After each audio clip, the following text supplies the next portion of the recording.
తిరుపతి జిల్లా తిరుచానూరులో టీడీపీ నేతలు రెచ్చిపోయారు. శ్రీ ఆది వారాహి ఆలయాన్ని నేలమట్టం చేశారు. అమ్మవారి విగ్రహం, శివలింగం, ఇతర మూర్తుల విగ్రహాలను ధ్వంసం చేసి స్వర్ణముఖి నదిలో పడేశారు. అమ్మవారి విగ్రహం చేతులు విరిచి మరి నదిలో పడేయటం కలకలం రేపింది.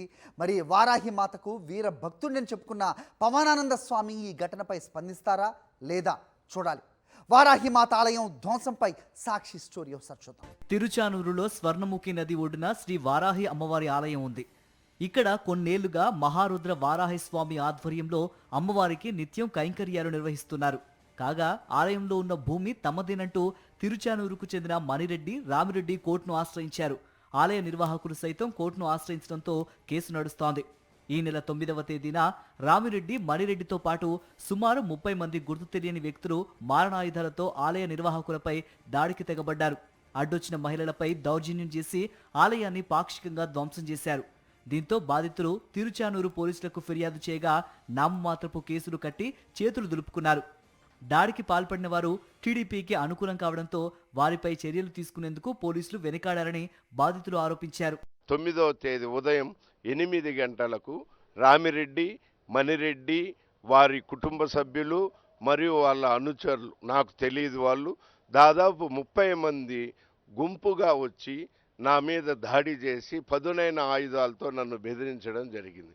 ఇవన్నీ కూడా సీసీటీవీ ఫుటేజ్ ఉంది. పోలీసుల వైఫల్యంతో మరోసారి కబ్జాదారులు ఆలయంపై విరుచుకుపడ్డారు. మంగళవారం అర్ధరాత్రి జేసీబీలతో వచ్చి ఆలయాన్ని కూల్చేశారు.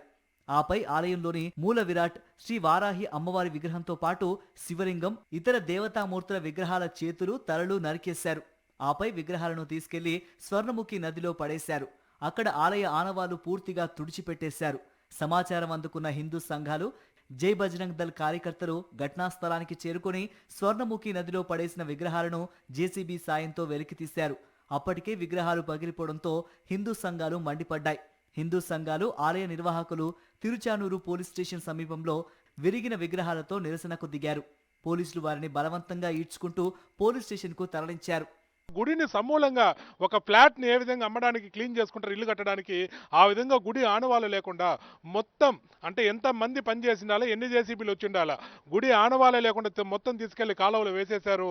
మేము చెప్తున్నాం, హిందూ సంఘాలు మొత్తం తిరుపతి మొత్తం ఏకమయ్యి అక్కడ మళ్ళీ గుడి ఎవరైతే కూలగొట్టిన వాళ్ళే పునర్నిర్మించకపోతే ఎంతటికైనా మేము వెళ్ళడానికైనా మేము సిద్ధంగా ఉన్నాం. శ్రీ వారాహి అమ్మవారి ఆలయాన్ని కూల్చివేసి ఆ భూమిని అప్పగించేందుకు టీడీపీ నేతలు 10 లక్షల రూపాయలకు ఒప్పందం కుదుర్చుకున్నట్టు సమాచారం. ఈ దురాగతం టీడీపీ నేత కిషోర్ రెడ్డి ఆధ్వర్యంలో జరిగిందని ఆలయ నిర్వాహకులు ఆరోపిస్తున్నారు. కిషోర్ రెడ్డి టీడీపీ ఎమ్మెల్యే పులివర్తి నాని అనుచరుడు. తెలుగుదేశం మండల అధ్యక్షుడు కిషోర్ రెడ్డి వాళ్ళ బాబాయిలు, వాళ్ళ కొడుకులు ఎందుకు చేస్తున్నారండి? ఇసుక మాఫియా, ఇసుక అడ్డం ఉంది, అక్కడ ఇసుక బంగారం ఉందండి, ఆ ఫ్లాట్ ఎందుకు వదులుకోవాలి మనకి అనేసి వాళ్ళు ఇదే మాదిరిగా ఈ గుడి ఉంటే అడ్డము, భక్తులు వస్తూ పోతూ ఉంటారు, మనం ఇసుక ఎత్తుకోపోలేము, నీళ్ళు ఎత్తుకోపోలేము అనే లెక్కతో ఇది లేకుండా చేసేస్తే వీడు ఆడ ఇసుక మొత్తం లోడేయచ్చు, కావాలంటే అక్కడ వెళ్ళి చూసుకోవచ్చు. ఎక్కడ చూసినా గుంటలు, ఎక్కడ చూసినా నీళ్లు, ఎక్కడ ట్రాక్టర్లుగా వెళ్ళిపోతుంటాయి. మొత్తంగా కూటమి ప్రభుత్వం అధికారంలోకి వచ్చాక టీడీపీ నేతలు రెచ్చిపోతున్నారు. తెలుగుదేశం నాయకుల బరితెగింపుతో సాక్షాత్తు దేవుళ్లకి కూడా రక్షణ లేకుండా పోతోందని విమర్శలు వ్యక్తమవుతున్నాయి.